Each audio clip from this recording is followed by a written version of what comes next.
welcome to Tell Me Your Story. This is a special edition of Tell Me Your Story, and I thank you so much for joining us.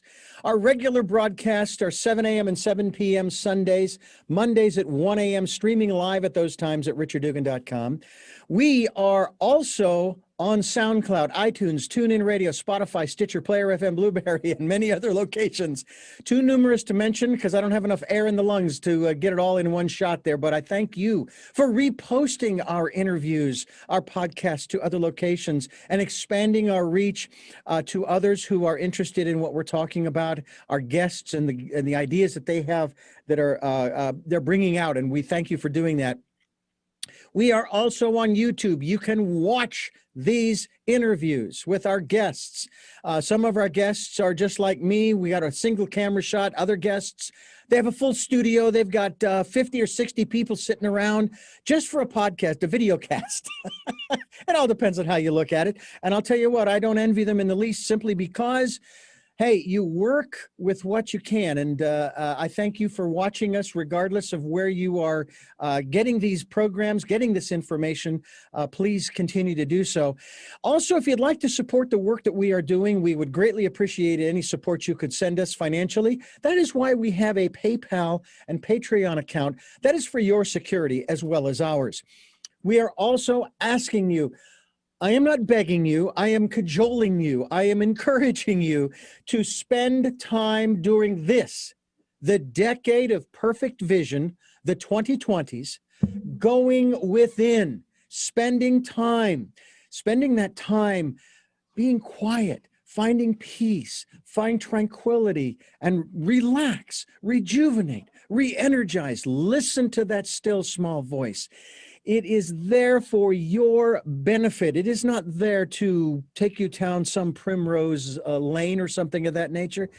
It is there to guide you and give you instruction and insight and information that is exclusively for you. I know when I talk about the Christian radio station and people will come up and say, God told me to tell you, I'm sorry, I have a direct line. I don't need you, but you can share this with me, and if I confirm it from within, hey, wonderful. But it's information for me. It's direction for me. So please spend that time during this decade of perfect vision. Some people say that when this whole pandemic thing is over, we are going to enter the 100th anniversary, so to speak, of the roaring 20s. People are just going to go berserk because they're going to be able to go out and run around and hug people and kiss people and shake hands and all of that good stuff. All right. Hey, take it slow. All right. Little at a time, little at a time. Let's not go too far into that. But thank you for joining us and thank you for participating, especially when it comes to our guest who is going to be sharing with us a very interesting concept on how to be bigger than you think you are. And we are going to be talking with our very special guest, Peter Alessandria. And I thank you so much for joining us here on the program. I mean, my questions are already coming, but first, hey, it's great to have you on the program and beautiful set you have. Great. Thank you, Richard. Great to be here. Thanks for the invitation. Now, let's start with this aspect of being bigger than you think you are. I'm going to ask this question in regards to our most recent past. What is the difference between being bigger than you think you are and psychopathism or narcissism? That's actually a good question. Nobody's ever asked me that before. The title of my book and one of the basic premises of my book comes from the idea that what holds us back in life are our own limiting thoughts and beliefs about ourselves.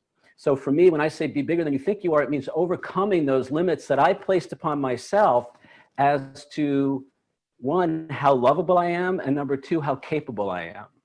So when I move beyond those limiting thoughts and beliefs about myself, then I can actually be of service in the world. I can actually be helpful to other people. I can actually be the light for others that inspires them to their own light.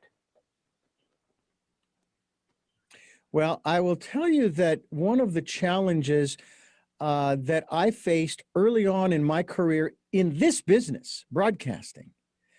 And I actually told myself this. I said, okay, keep yourself smaller than your pants. You've heard the old saying, getting too big for your britches. Because the universe has this uncanny way in my life, when I get too big for my britches, of knocking me down a few pegs, basically saying, excuse me. In other words, I am here talking with you today, Peter, not because of everything that I did. Granted, I did the work, I did the production, I did the interviews, I did this, that, and the other. It is literally a cast of thousands of supporting cast members who have helped me, both personal friends as well as the notables. I went to the Larry King School of Broadcasting. Ever heard of it? No, because it doesn't really exist except in my mind. But I learned from him. I learned from a myriad of different people. So when we start this process of going down this road of being bigger than we think we are, how do you teach people how to begin that process of keeping the balance, okay, between those two aspects of the stuff I've done and then the support I've gotten, and incorporating that into the mind? Because, hey, even I don't know about you, I mean, you're human too. I'm sure that you from time to time get those little twinges of, I don't think I'm really worthy. I'm not. No. And now when people compliment me, I used to go into explanation. Well, I did it now. And I thought that's putting people off. So now I just say, thank you. So, well, Richard, that's perfect. I mean, that's exactly how I see it. The thing I don't want us to do is hide our gifts from the world because of exactly what you said. For me, I realized I had this self-image that says I'm not good enough. I don't have what it takes. People are not going to like me. I don't have anything to offer the world. So that's what I'm talking about. It's moving from that place to a place of, willing to take that risk, because I'm sure you know as well as anybody, it's a risk to put yourself out there. The specific journey for me was when I moved from being a lawyer to a photographer. And as a lawyer, I had the education, I had the background, I had the experience, but I've never taken a photography class. I've never taken an art appreciation class, and I changed careers and said, I'm going to be an artist. I'm going to be a photographer. And that's when the voices started. And the voices said, who do you think you are? You're not good enough. You don't have what it takes. Nobody's going to like you. Nobody's going to like your work. And that voice is what kept me small. That's what kept my life small. That's what kept me hiding out from life. Now that is the still small voice that we talk about in practicing perfect vision in the 2020s. That's something different. That's what is that? The ego, the intellect? Where's that coming from? That particular voice? Well, you mean the shaming negative voice? The shaming negative voice. Sure, that's the ego. That's the self-image that I carried with me from my childhood and from my life experiences, which, because I had those thoughts and beliefs about myself, I created those experiences in my life. And then all of a sudden I had evidence to back it up. So I really must not be good enough. I really must not have what it takes. So it's those negative voices that I wasn't even really aware of that were running my life, that were keeping my life very small. So when I say be bigger than you think you are, it's moving past that and stepping into our rightful place. Now, to get to your point, the point you made earlier, I'm under no illusion that, if I'm too big for my britches, believe me, I'm going to find out. The world, life has a way of humbling us. Mm-hmm. So, and I've had that experience, even as a photographer. And the story is, I went from somebody who never won an award for anything in my life to somebody who's won more than 70 awards for my photography. I went from somebody who never dreamed it was possible to have a photo published in a newspaper or magazine or anything like that, to someone whose photos have been seen around the world. And from someone who never thought I could sell a photo or license an image, to somebody who sold photos to collectors as far away as Australia. So that's the good news. Mm-hmm. And what it took was overcoming all those thoughts and the little voice that said, "Oh, don't even try. Don't even try because it's going to be painful. You're going to be rejected. Nobody's going to like you. You're not good enough." So I'm talking about moving past that and then stepping into the gifts that I believe we've all been given to share with the world. And if we do get too big for our britches, you know, we're going to be put in our place. So I'm not too worried about that. No. And honestly, the universe is fairly gentle about doing that. It's just like a little reminder. It's not a 2x4 across the side of the head. At least not usually. It depends. Now, It depends, but yeah.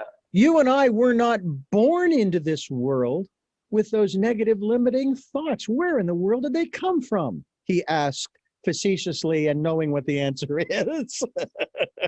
Well, I think it's a great question to ask because first of all, I wasn't even aware that these were the thoughts and beliefs that were running my life.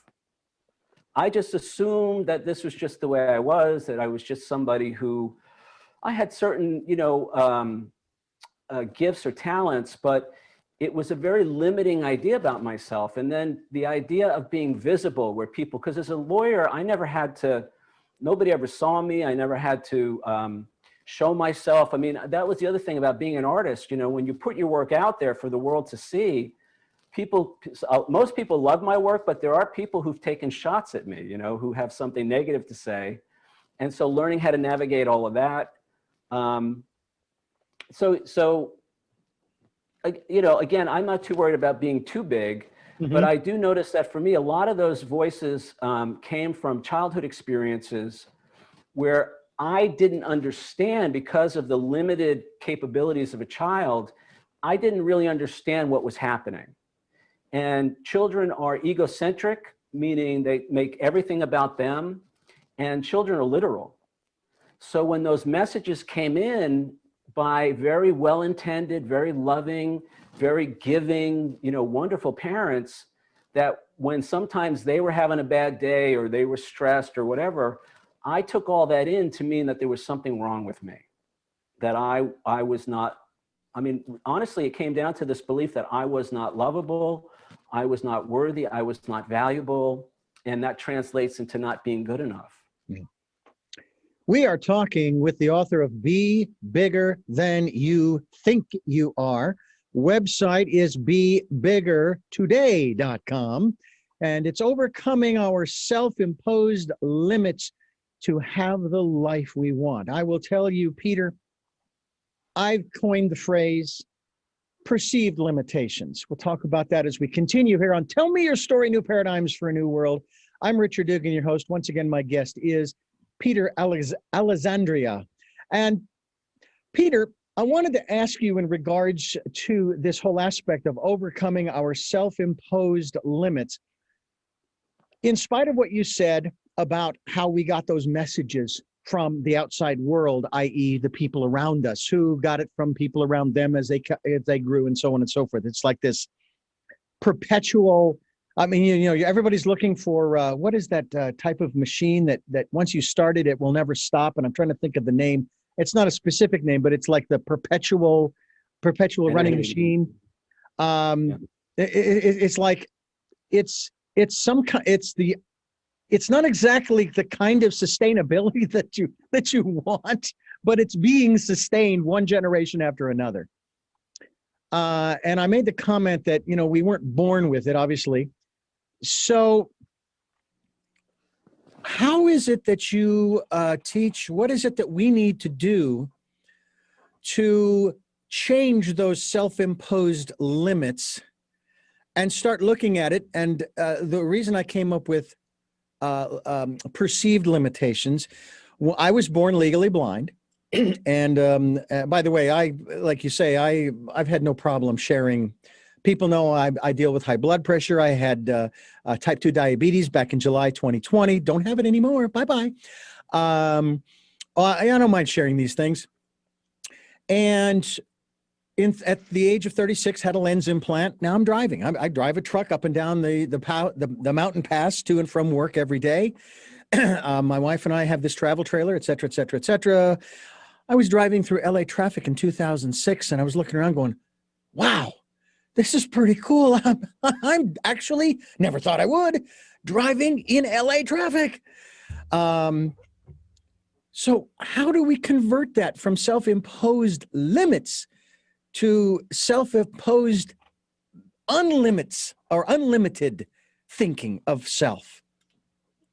Well, let me put the question back on you. How did you do that? How did you shift from a person who was so limited to somebody who now has, sounds like a pretty full life? And by the way, I lived in LA for 20 years, so I know all about that traffic. Well, I grew up in Phoenix, and of course, it looks a little bit like LA as far as the freeways are concerned. And I will say that there was a short period of time in 1979 after I'd graduated from high school where I was sitting at home for 6 months, figuring out what I was going to do. I had no clue. And my mom says to me, and it was interesting how prophetic this was. She says, well, why don't you go apply for a job at a local, at a Christian radio station? So I don't want people forcing those ideas down my throat. And besides, it was the state that labeled me legally blind. I didn't do that. They did that. It's not my fault. It's their, it was their fault. That was the short-term victimhood. And then I went to junior college and found out about this job and so forth. And it wasn't even a conscious thing. It was more setting aside the fear of, for example, black vinyl records. The biggest fear I had at that time was queuing up a song in the middle of the album. And if you don't know what that is, folks, Google it, okay?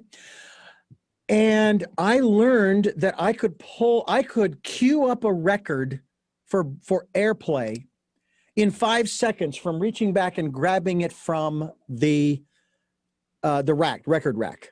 And the reason was because I had my magnifying glass, boom, right next to me, ready to go. And like I said, it wasn't a conscious thing. It's just what I did. Well, let me, so let me tie into that, because that's perfect lead in.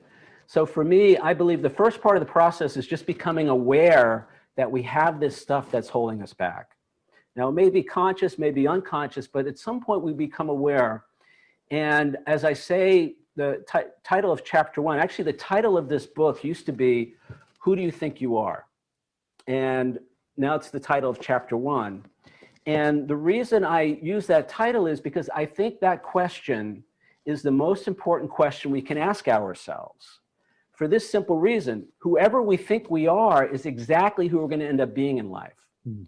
It's our thoughts and beliefs about ourselves that drive all our decisions, all our choices, how far we reach or don't reach for what may be important to us. So by becoming aware that maybe, okay, so maybe, and I love what you say, perceived limitations. I talk all about the perceptual process in here, because it's our perceptions, it's not necessarily reality that holds us back. So becoming aware, number one, that there's a challenge, and then number two, becoming aware that we can actually change our self-image. We can change how we see ourselves. Mm. And here's the thing, most people spend their life trying to change their behaviors, trying to break certain habits. I say you don't have to do any of that. All you have to do is change how you see yourself, and your behaviors and habits will change automatically. It's like the cause is this self-image that we carry around that says we don't have what it takes, or we can't put a record on and find the song in the middle of the album. Mm-hmm. It's those thoughts and beliefs about ourselves that conspire to hold us back. So as I change my thoughts about myself, my life follows, my life changes. Now, the other big thing that worked for me was, and it may sound a little trivial, Richard, or whatever, but it was just being nicer to myself. Just moving from being my own worst enemy to my own best friend. Because what I found, especially with the creative stuff, again, as a lawyer, it was a little easier for me to navigate. But as a creative person, as an artist, to put my work out there, it becomes very personal. And so if the work is rejected, then I feel rejected. That kind of thing. And I had to learn, number one, I had to learn just to put some distance between myself and other people's opinions. But more importantly, what I realized was, it wasn't other people's opinions of me that were the problem. The only person's opinion of me that matters is my own. And so I was afraid, I was living with this fear of criticism and rejection, but it was my own criticism and my own rejection that was causing the fear. And as you know, fear equals resistance, and resistance means I don't do what it takes to put my work out there, to put myself out there, to get work as a photographer, to sell my prints and all of that. So it begins by shifting, number one, becoming aware of the negative thoughts and beliefs that run us. Because here's the other thing. When we get those negative messages as kids, it can be so painful that we dissociate from them. Because as children, we know that we're valuable. We know that we're worthy. We know that we're good. And so when the message comes in, you're bad, or you're naughty, or you're upsetting me and it's your fault that I'm angry, we take that information in, and I believe, for me at least, I took it in and it was so painful that I dissociated it from it. I buried it, but it's still there. Yeah. And it's still running my life. And so it comes up when I want to ask a pretty girl out on a date, or it comes up when I want to submit my work for a show or exhibition. And I say, well, gee, maybe I really I'm not as good as all these other photographers, or whatever the negative thought is and belief is. But until I'm aware that it's my image of myself, another way of saying, who do you think you are, is how do you see yourself? What thoughts, beliefs, and perceptions do you hold about you? Because it's impossible to act in a way that's inconsistent with our predominant thoughts and beliefs about ourselves. So until we become aware of what's running our lives, we don't have any real hope. For me, at least, I didn't have any real hope of making those changes. And then it was just as I said, just being nicer to myself, just encouraging myself instead of beating myself up, holding myself down. Mm-hmm.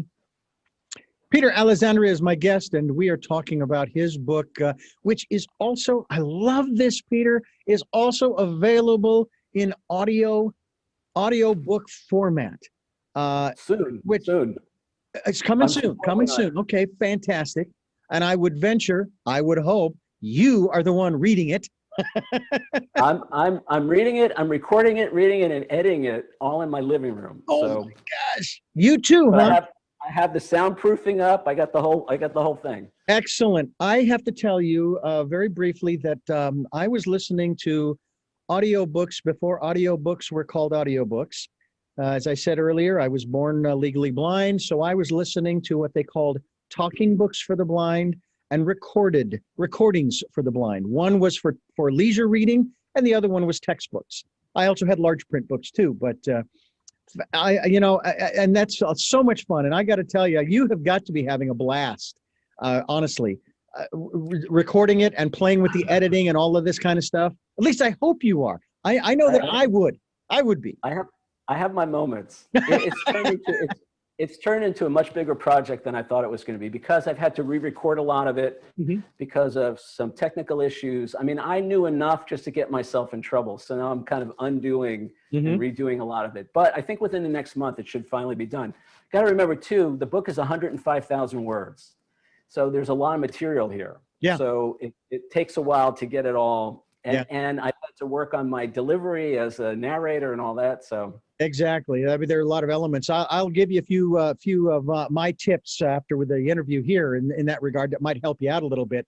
That I've recorded some audiobooks lately for some people. A children's book, actually. I am just beyond proud, almost to tears, with this book called Ghost Girl in Car Number 9. It's available on Amazon in a hard copy as well as Audible. And produced it. I had the gal come in from Washington State, sat down for 2-hour sessions, recorded the book, not a big one, added some sound effects. And I thought, I need some transition music. And it's like grandma sitting and reading to the kids. Fascinating stuff. But enough about that. Be bigger than you think you are. BeBiggerToday.com's the website. And Pete Alessandria is my guest, and we are talking about his book, the latest work that he has out right now. Again, Be Bigger Than You Think You Are. And we hope that you will stay tuned as we continue talking about this. We will be linked to Peter's website as well, which is BeBiggerToday.com. So don't forget that. We are talking about self-image here. We're talking about self-esteem. We're talking about, courage and all of those different aspects that come from some of the adversities that we face. Now, I myself, I don't know about you, Peter, but I was bullied in school. Didn't like it. Nobody does. Have since learned, of course, that it is the bully that is more afraid than me. And of course, I did really well in track and field in grade school. I learned to run to stay a few steps ahead of the bullies. But there were those who say, oh, come on, Richard, what's the big deal? That helps to build character. And I've talked with people about bullying, and they say, no, that is not the way that we build character. We have enough challenges in our lives. We don't need that. It's like when I train someone here on a console at the radio station or in a studio. I am not going to start screwing around with the board and pushing buttons on them and stuff like that. They don't need that. They're going to run into, just like you are doing with recording your audiobook, they're going to run into enough challenges along the way. They don't need me to throw it in there now. They need to learn how the tools work. It's like, here's a hammer without a head on it. No claw, no hammerhead, just a piece of wood. Well, what am I supposed to do? Oh, it's a hammer, but it's incomplete. And it's like, no. You're going to hit your thumb a few times. Okay. And I'm going to make sure that the hammer is complete. So that's kind of where I come from in terms of this aspect of the challenges in our lives. We don't need help from others. We're going to do enough through the choices. But speaking of choices, and you kind of alluded to this earlier, I heard this and it changed the way I looked at where I am today and where I want to be tomorrow. Now, would you agree that, and you don't have to, okay? This is not, we're both in agreement here. The choices that we have made in the past have made us who we are today. And the choices we make today will put us where we are going to be in the future. So we should be really conscious of the choices we make, right? Absolutely. Okay. I can predict my future now. My future, I can tell you what my future is going to be based on the choices I'm making today. Mm-hmm. So the example I give in the book is, think about a painter.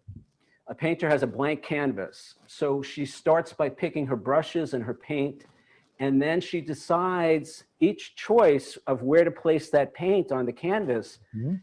Stroke after stroke is choice after choice, decision after decision, and eventually she has a completed picture. That's exactly how we create our lives. Okay. It's stroke by stroke, choice by choice, decision by decision. Now, how about this little twist, Peter? How about this little twist that I heard and I thought, wow, I had never thought of it this way.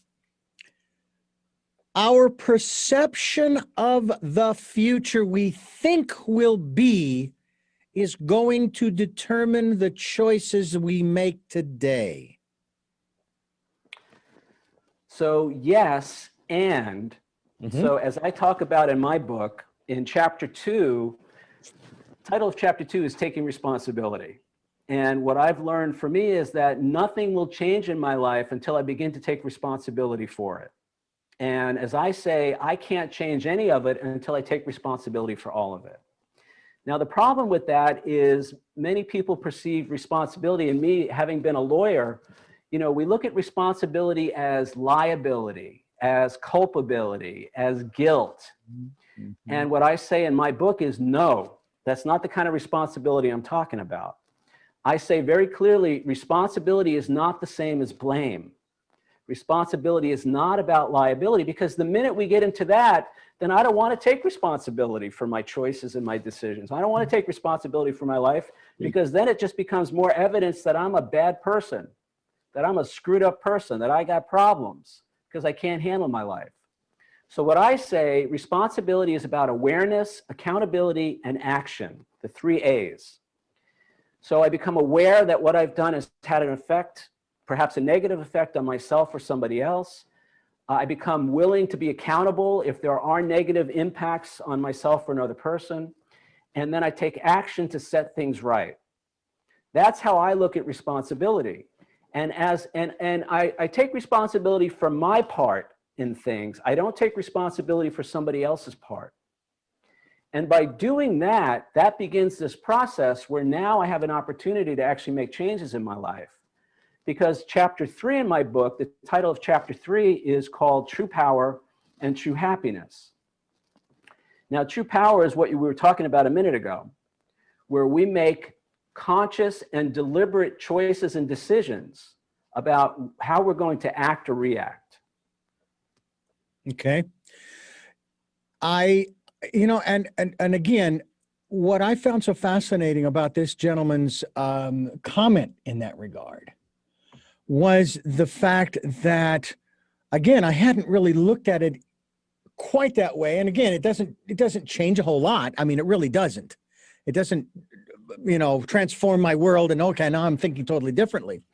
But it just kind of opened up a little, okay, so how am I? And his basically, he was really talking on a higher level of, let's say, government.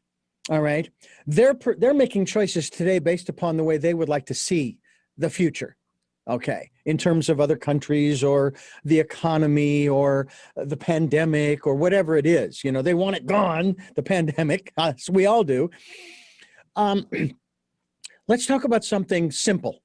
At least I hope it's simple, like the economy, but keep it small, like personal economy, individual economy. Everybody, most everybody, not everybody, but a lot of people, especially in this country, are facing enormous economic challenges right now.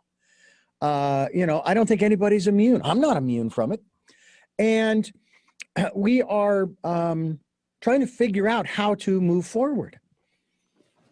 I have been, for example, communicating with my creditors, like most people, and I hope I have found that is the best way to try to work through some of this, is to communicate with the creditors. They already know that everybody is struggling. It's not like you have to enlighten them. They're not living under a rock somewhere. And yes, they all have rules. They have their own regulations. They have their own policies. But that doesn't mean that there can't be a shift.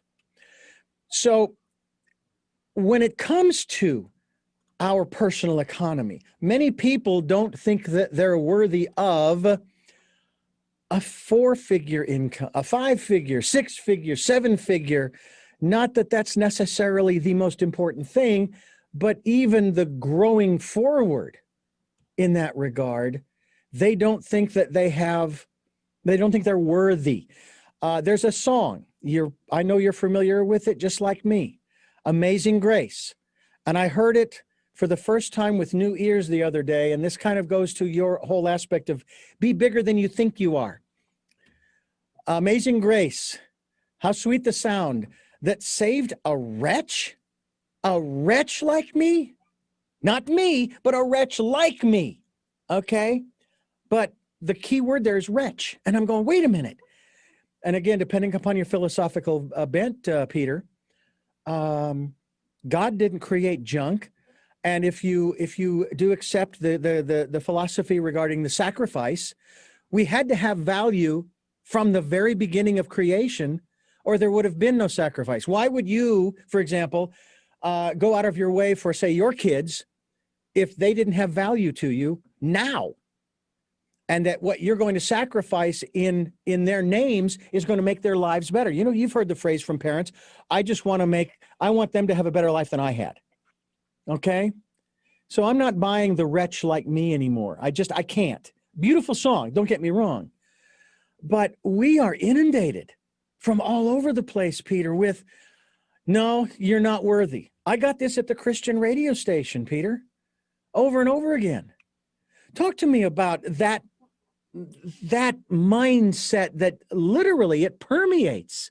It's not just coming from our parents or our siblings or the bullies at school. Help. Yeah, well, listen, you're preaching to the choir in this one. I mean, I get it. I totally understand that. Yeah. So what I would say is this. So there's a couple of things to consider here.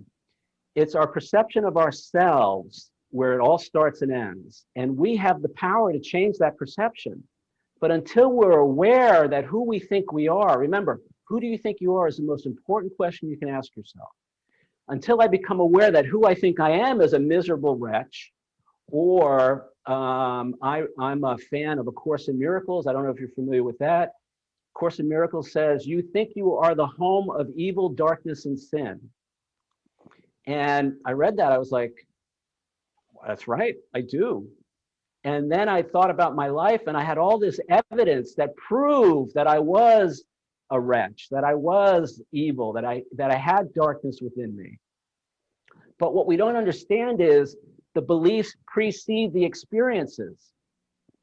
We go into the situation with that thought about ourselves, and guess what's going to manifest? Guess what we're going to attract into our lives? Guess what we're going to have more proof of? So what I suggest, and what my book, the one thing about my book, which I think is really interesting, is it's a workbook.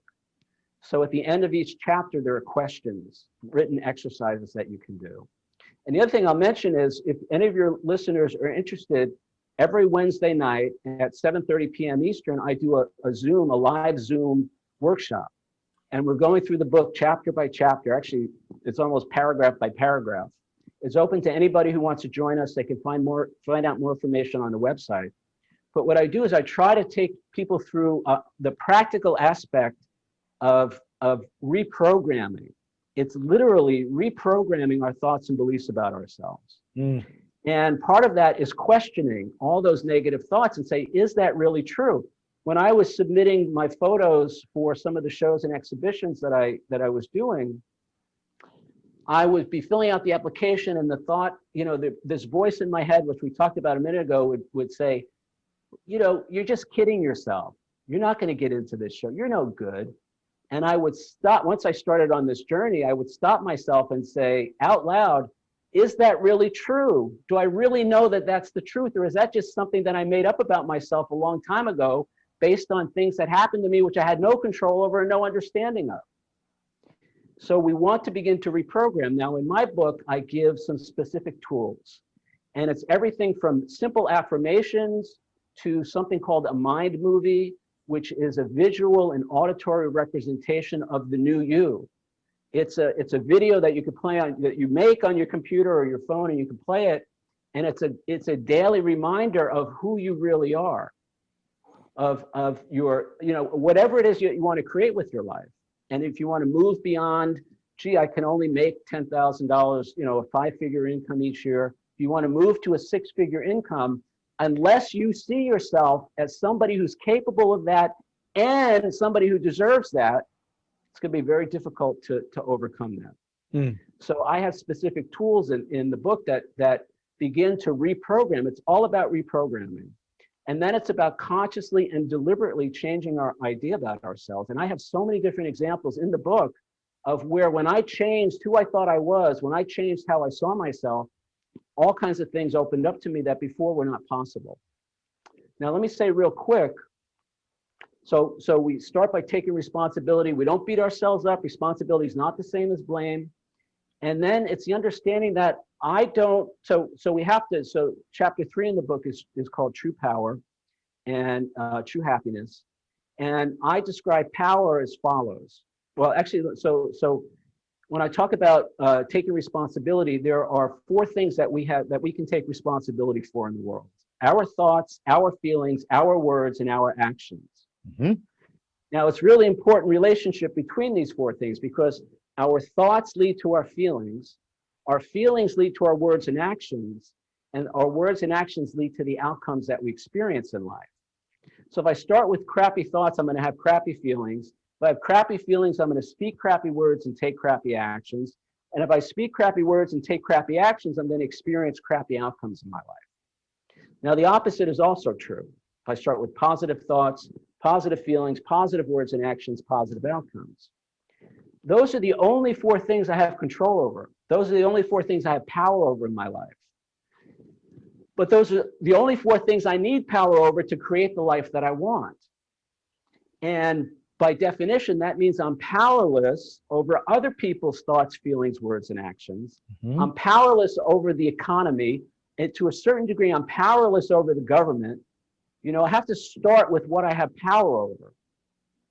And then I have to understand, okay, this is what's holding me back. I have this idea about myself. I'm not really sure where it came from, but I can see now that it's not really serving me. Then I consciously and deliberately think new thoughts that are empowering, that are proactive, that will move me forward instead of holding me back. And then once the feelings follow the thoughts, the words and actions follow the feelings, and then my life changes. And again, one of the examples I use is the fact that I won all these awards for my photography. When I started, I didn't think I could win one award. And the first award that I won was such a shock that it was like I couldn't believe it. There's a whole story behind that. I'm not going to tell it right now, but it was what psychologists call cognitive dissonance. It was so far into my idea about myself and the reality that I just couldn't accept it. Somebody literally had to come up behind me and push me on stage to accept that award for my photography because I just could not believe it. So that's what we're up against. We're up against these really deeply held thoughts and beliefs. Most of them are based on the misperceptions, the misunderstandings of a child. And that's what runs our lives, and we're not even aware of it. Peter Alessandria is my guest. His book is Be Bigger Than You Think You Are. If you were watching the YouTube interview, ladies and gentlemen, and if you are listening to this, you're not, I would recommend you go there, because when we started talking about this whole aspect of perception, Peter went to camera 2. I heard in my little earpiece, go to camera 2, cue. And away he went to camera 2. Of course, he's the director and the producer, as well as the guest here on the program. We're talking about his book and the website BeBiggerToday.com. I couldn't help but mention that, Peter, because people need to understand that it is perception, as I learned many years ago, and this was more when we would do live remotes out in the field with the one radio station I was with. My boss always told me, set things up, make it look nice, because perception is everything. Okay? People are going to perceive you, and they're going to view you in the light that you put out, that you set up this studio or the table and all of this, the banners and this and that and the other thing. And if the wires are taped down and everything, they're going to say, oh, this is this neat station. They care about what they're doing, and so on and so forth.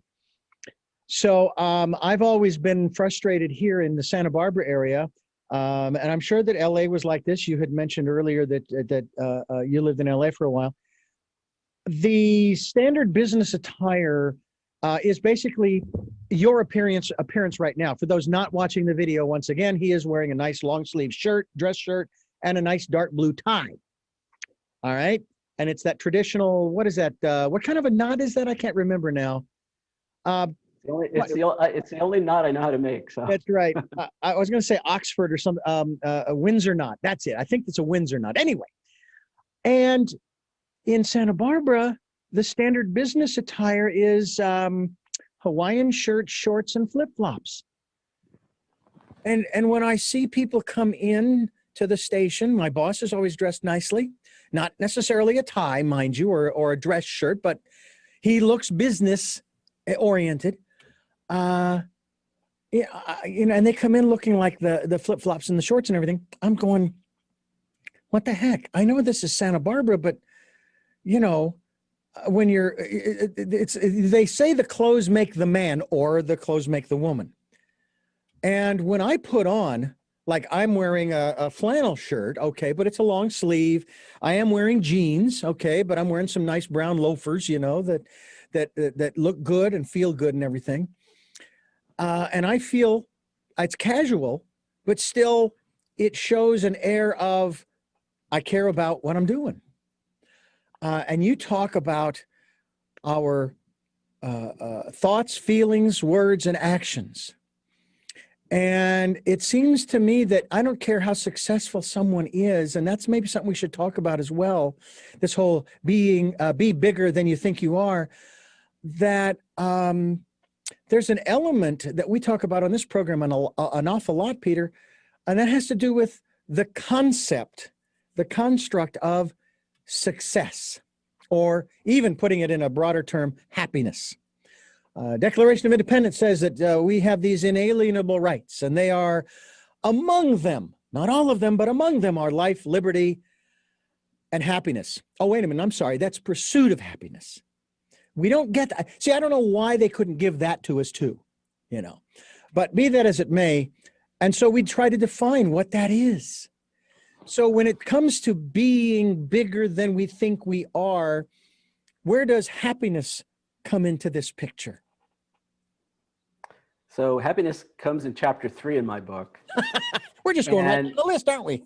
and it comes along with exercising our true power. See, here's the thing. As long as I'm waiting for someone else to tell me I'm okay, or to act in a certain way or whatever, so I can feel happy, I may be in for a very long wait. I say in the book that people who are truly happy are probably happy despite the events and circumstances of their lives rather than because of them. And my experience, I don't know about your experience, may be different, but you know, life doesn't always cooperate. So if my happiness is contingent on things being a certain way, then I'm going to have some problems. So the first thing I do is I talk about what happiness is not. So I say people often confuse satisfaction. People often confuse relief, pleasure, physical pleasure, fun with family or friends. We confuse those things for happiness. And I say true happiness is something different. True happiness, first of all, so what is satisfaction? Satisfaction is getting something we want. Now, it's great. There's nothing wrong with satisfaction. It's great to get the things that we want. But I can tell you, for me, often what happens is the satisfaction fades over time. And for the example, one of the examples I use in my workshops is, you know, I'm a photographer and I love to have new camera equipment. And so I'm always kind of lusting after the newest, latest and greatest camera gear. And when I get it, it feels really good. But you know what? 6 months later, it's just another piece of camera equipment. Yeah. So we have this thing where we chase after this something outside of us that brings us satisfaction. Nothing wrong with satisfaction, but it's not true happiness. Same with relief. You know, you said very eloquently that a lot of people are struggling financially right now. If we get some form of relief from that, it feels really good. We get some money from the government or from a family member, or we have some work come in that was unexpected. It feels good. But again, that's relief. That's not true happiness, because eventually the relief fades and the pressure comes back. True happiness remains whether or not there's pressure. Fun with family and friends, totally cool. Enjoy your family, enjoy your friends, have a great time. But notice that, you know, within a certain period of time, those good feelings fade as life goes back to the way, you know, to whatever you were doing before. Mm-hmm. And finally, the same with physical pleasure. We have a great meal, we have a great workout, or we have a great orgasm. Mm-hmm. Don't know if that's a bad word or not. Not at all. But not at all. At this time tomorrow, all those good feelings are going to be gone. So if it's gone, was that true happiness?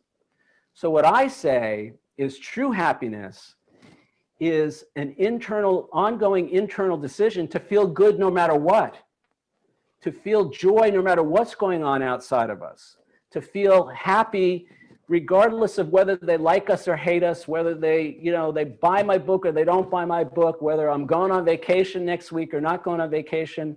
It's totally independent of all of that. Mm. Now, I relate that, and it's an internal choice. Happiness is not a feeling. Joy is a feeling. Satisfaction is a feeling. Relief. Happiness is not a feeling. Happiness is a decision. It's a choice that we make. And until we make that choice and decision, we don't experience it. Because the challenge is to feel happy when the stuff is hitting the fan. Now, it doesn't mean we're enjoying those challenges, but we don't give up our peace. And we don't lash out at other people because they're, quote, making us unhappy.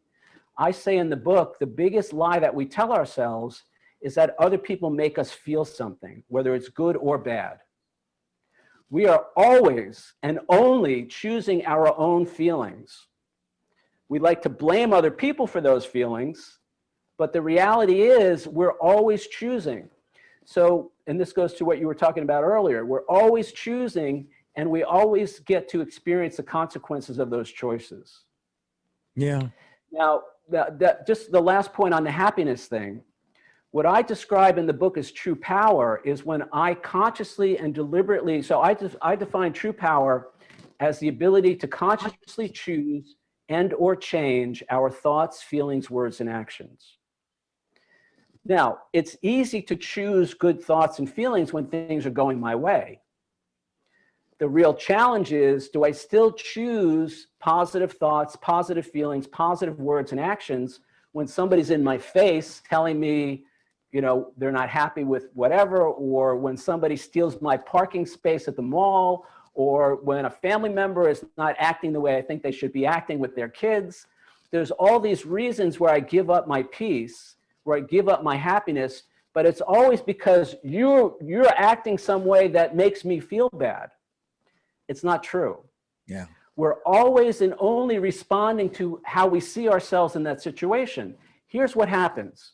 So information, we're faced with some kind of an event or circumstances in our lives. The information comes in through our senses, and our mind tries to make sense of that information. And what it does, we have this internal filter. And that internal filter we could call our subjective perception.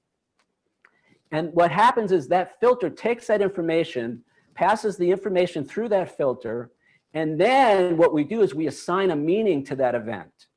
We say, okay, this means this, and we react to that meaning. We're not actually reacting to the event. We're reacting to the meaning that we've given that event. Mm. And until we start doing that consciously and deliberately, we are what I call reactors versus creators. Creators are people who decide independently of what's going on outside of them, who they want to be in that situation, and then they think thoughts, feel feelings, speak words, and take actions consistent with who they want to be, not with who they think somebody else is being. Yeah. Yeah. That's when we own our power. That's when we take our power back. And that's true of happiness too. When I can sit in traffic, in LA traffic, and still feel joy and contentment when the car hasn't moved in 10 minutes, that's when I'm in my power. That's when I'm taking control of my life. That's when I become the creator of my life.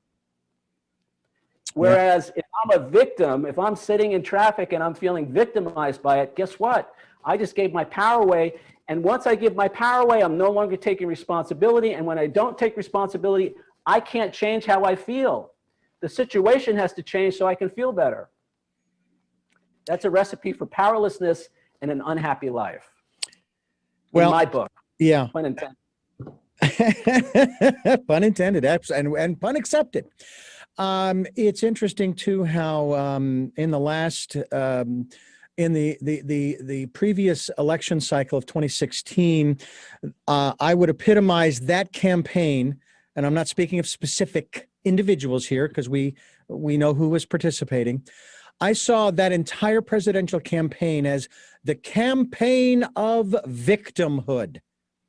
It's everybody else's fault that we are where we are as a country, and we're going to fix this, but it's everybody else's fault. Blame, blame, blame. And I'm just sitting here going, no, we did this to ourselves. We're responsible. And I'd like to abolish some words from the English language, Peter. Blame, failure, success, okay? Because it's all about learning. Blame, change that to responsibility. That's not a dirty word. Unless, of course, you're of a particular philosophy that says that, God did all of this. Now, I'm not saying created the world because I don't have a clue as to who or what did. But in terms of my actions, you talked about the thoughts, the feelings, the words, the actions. Those are the things I am in control of. And unless I am moving forward and doing those elements of my life, then I'm not moving. Nothing's happening. And it's nobody else's responsibility but mine. So, and then, of course, success and failure. I mean, the example is constantly given, Peter, of Edison. He said he never failed. He just I found have not, he said, 990. Huh? he said, I have not failed. I have found 10,000 ways that didn't work. That's right. Exactly. So what it was it was a process of learning, education, and it wasn't formal. It was, shall we call it on the job or street smart, so to speak. Okay, let's try this. Let's try, and so as we move forward, I mean, I did the same thing in early in my career. As a matter of fact, you when you were talking earlier about all of this, the things that flashed through my mind were at the age of 21, which was a while ago, a good 40 years ago. I was introduced to and participated in as the technical producer for the very first time in my life. And I'd been in the business 2 years. 2 years. I was 21. Produced my first radio theater. Now, I will tell you how I approached that. I just said, well, it's just a long commercial with sound effects and music. That's all it is, because I'd been producing commercials with sound effects and music even in those first 2 years. And so that's how we approached it. When I had to face the daunting task of learning how to work through what they call a traffic program, which basically logs the commercials and promos and PSAs for the radio station in the log that they use as they're going through their broadcast day. I mean, I kind of knew what it was, but I'd never done one before. Now I do it all the time. And of course, a lot of the algorithms, it does it for you, most of the work, instead of by hand. In terms of running an automated radio station, I had to do the same things. Like, well, I've been introduced in 94 and here it is 99 and I'm having to do this. So there we go. And so it is a matter of perception as to how we view those events in front of us, as to what actions, how we're going to feel about it, how we're going to think about it. If there are any words. Let me stop you Go right ahead, there. go ahead. It's how we see ourselves. Ah, See, when I see myself as lovable and capable, then you know what? I'm going to take those healthy risks that says, you know what? I don't really know how to do this, but the thing that we want to do is become aware of how we see ourselves in that situation, because that's the determining factor. Now, I say there's no such thing as failure. There's no such thing as a bad choice or wrong decision if we're willing to do two things. So the first thing is what you've been saying, being willing to learn from our mistakes. But the second part of the equation is we have to be willing to forgive ourselves for our mistakes. And I think that's what sets somebody like Edison apart from all his competitors, because if I was more into beating myself up for my failures than I was in being kind to myself, being nice to myself, being, loving myself, I would never try 10,000 things if I was going to beat myself up after every time. So as I learned to forgive myself, and I learned to learn from my mistakes, then there is no such thing as failure. There is no such thing as even a mistake. It's just something that didn't work out the way we thought it was, but we learned something valuable from it, hopefully. But I can't learn something valuable if who I think I am is bad, if who I think I am is unworthy. See, the failure, the mistake, or the not having the outcome we want, then it just becomes more proof that I'm unworthy. So until I change my idea about myself, I can't really experience the thing not working out in a positive way. Because the thought, the perception, the belief is that I'm bad, I'm unworthy, I don't have what it takes, I'm stupid, I'm not capable. And the mistake or failure, quote unquote failure, becomes more proof of that. Whereas when I change that programming, when I say, okay, you know what, maybe I don't know how to do this, but that doesn't make me a bad person, doesn't make me unworthy. The other thing, I talk about this in the book, I got fired from my first job in LA as an attorney because I was afraid to ask for help. Because I thought asking for help was an admission that I didn't know what I was doing, that I wasn't good enough. Yeah. What was that like when you decided to become an attorney?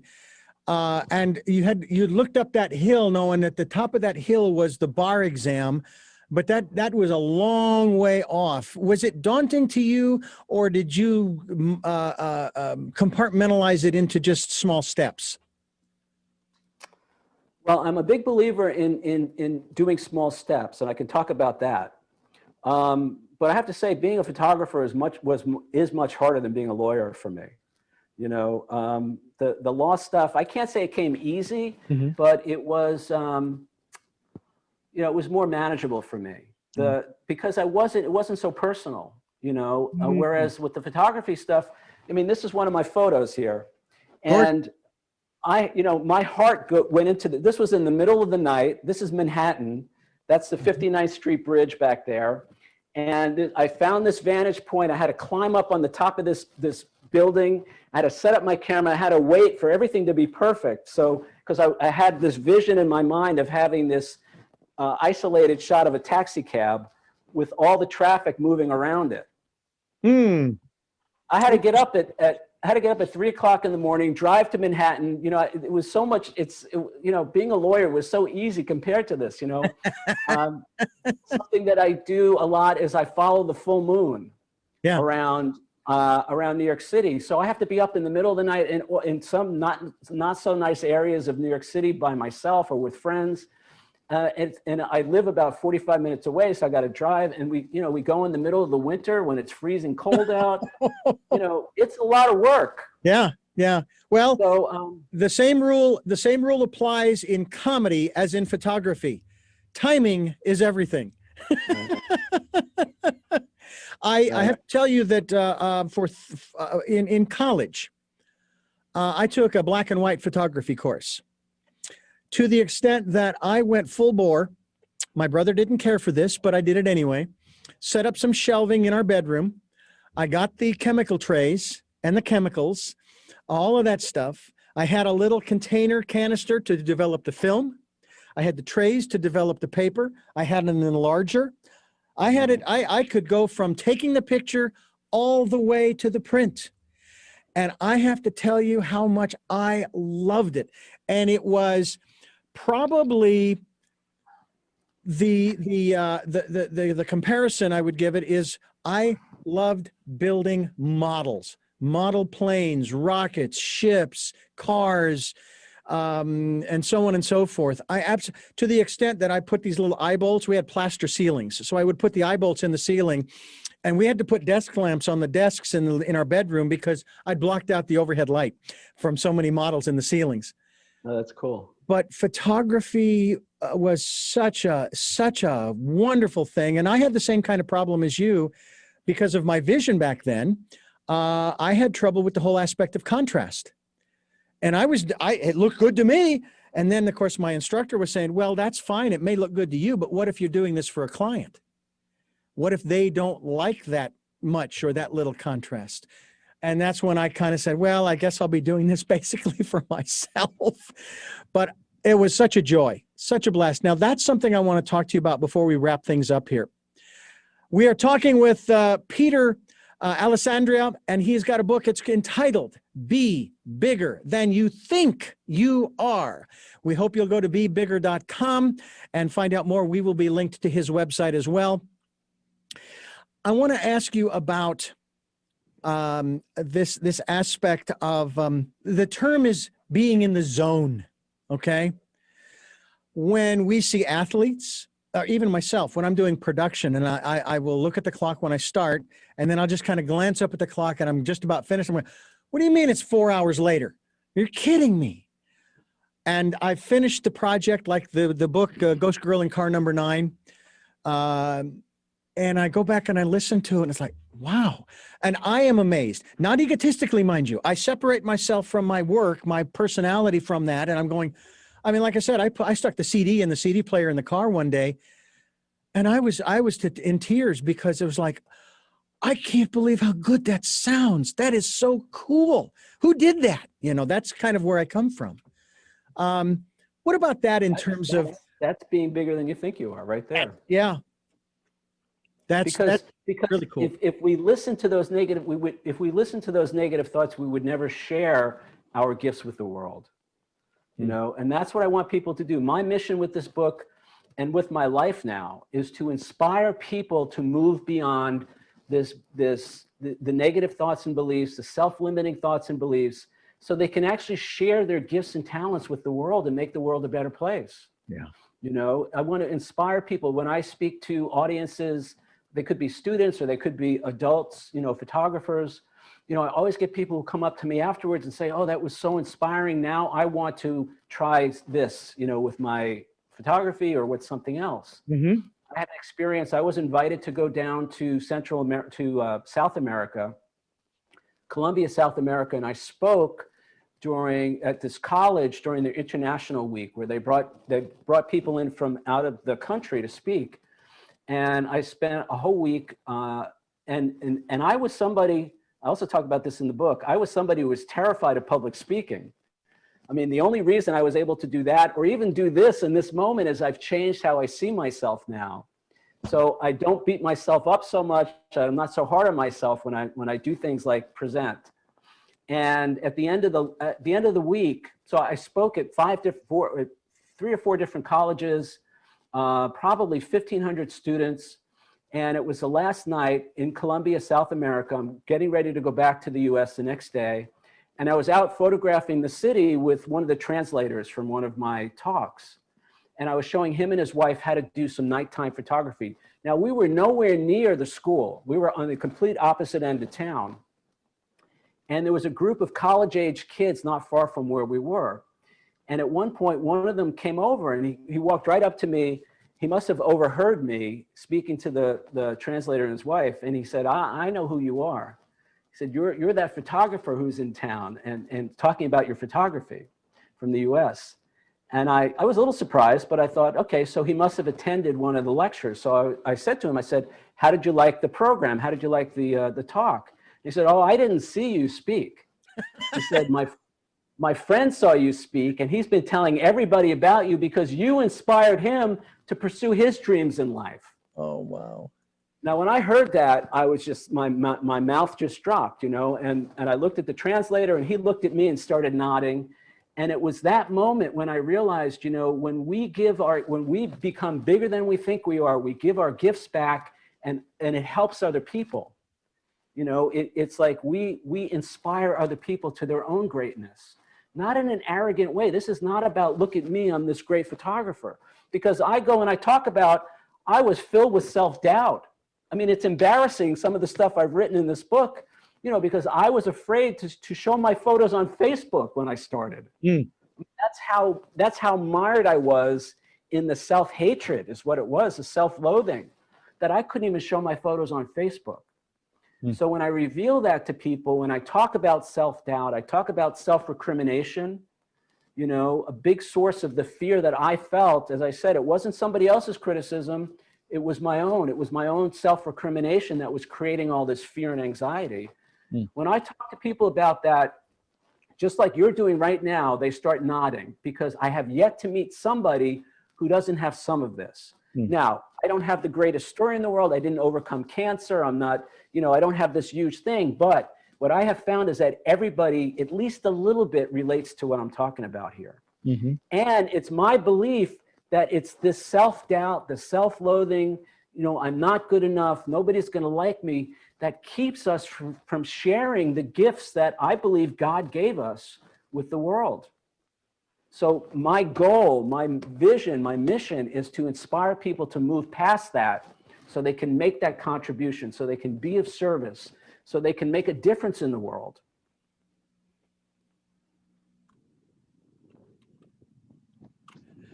We're talking with Peter Alessandria, and we are talking about his latest work, and that is Be Bigger Than You Think You Are. And as a man thinketh, so is he.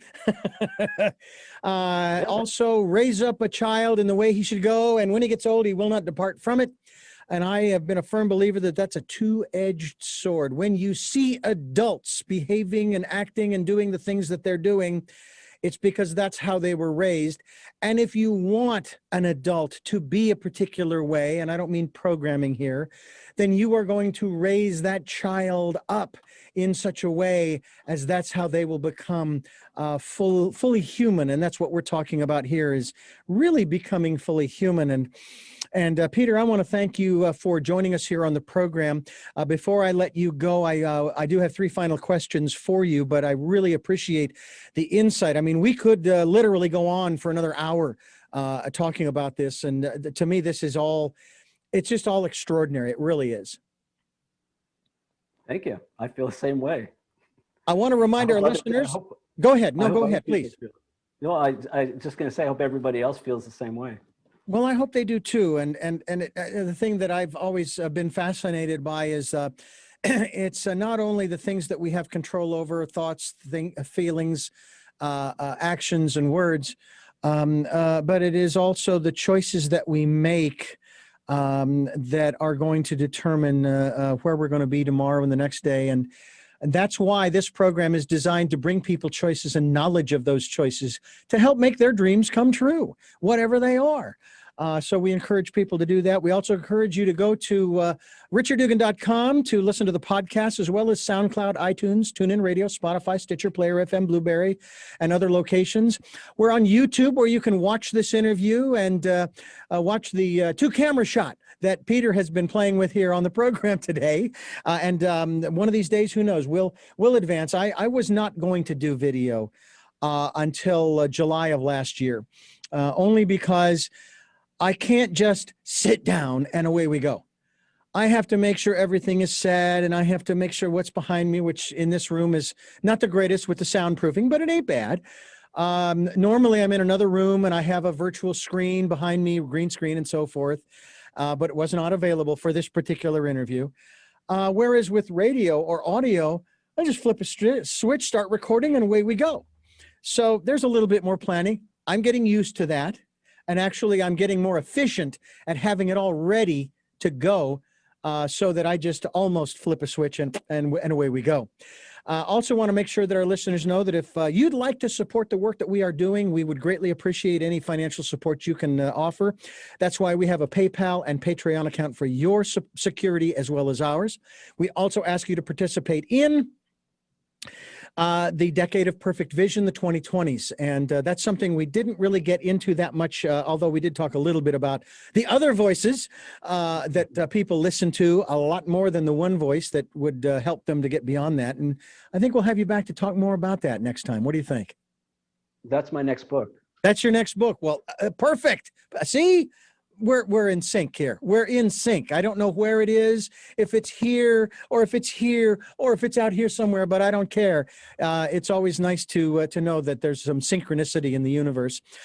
Before we do let you go, of course, I always ask these 3 questions of my guests at the end of the program, and you may have answered them in some fashion during the interview, but I do like to ask them pointedly. And the first of those 3 questions is, who is Peter Alessandria? Well, I'm going to start by telling you who I'm not. So I'm not my past, I'm not my mistakes, I'm not my shortcomings and my limitations. Now, as I've been saying for most of the program today, I am who I think I am. And so what I do now is I have a vision statement, I have different tools that I use that reprogram those thoughts and beliefs about myself. The very short answer is I'm somebody who's valuable, who's worthy, who's lovable, who's talented, who's capable, and somebody who it's okay to have a good life. What is it that you hope to or want to achieve through the work that you are doing now?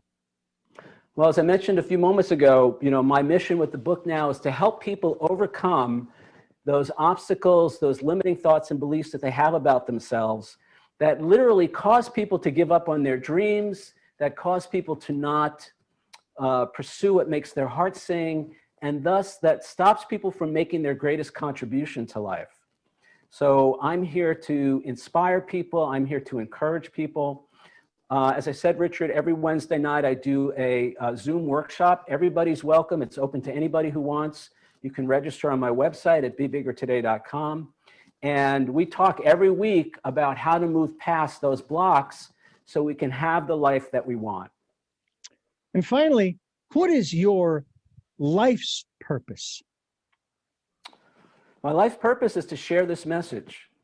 You know, I still love my photography. I love the creativity that comes along with that. And I've seen, you know, people have acknowledged me time and time again for bringing something positive into their lives through my art.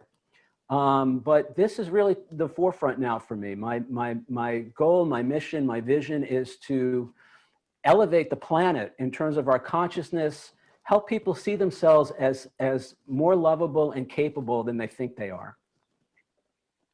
Well, I thank you so much for what you have brought us on this program today. I'm very grateful, and I'm looking forward to having you back again to talk about this aspect of intuition and the still small voice and all of that that is encompassed in this whole conversation about being bigger than we think we are. That's not the title of his book, folks. That's my paraphrase. The title of the book is Be Bigger Than You Think You Are. And bebiggertoday.com is the website. Once again, thank you so much for being with us here on the program. And I thank you for listening to Tell Me Your Story, New Paradigms for a New World. We are giving you choices and knowledge of those choices to help make your dreams come true. And until our next broadcast, podcast, videocast, love to lull.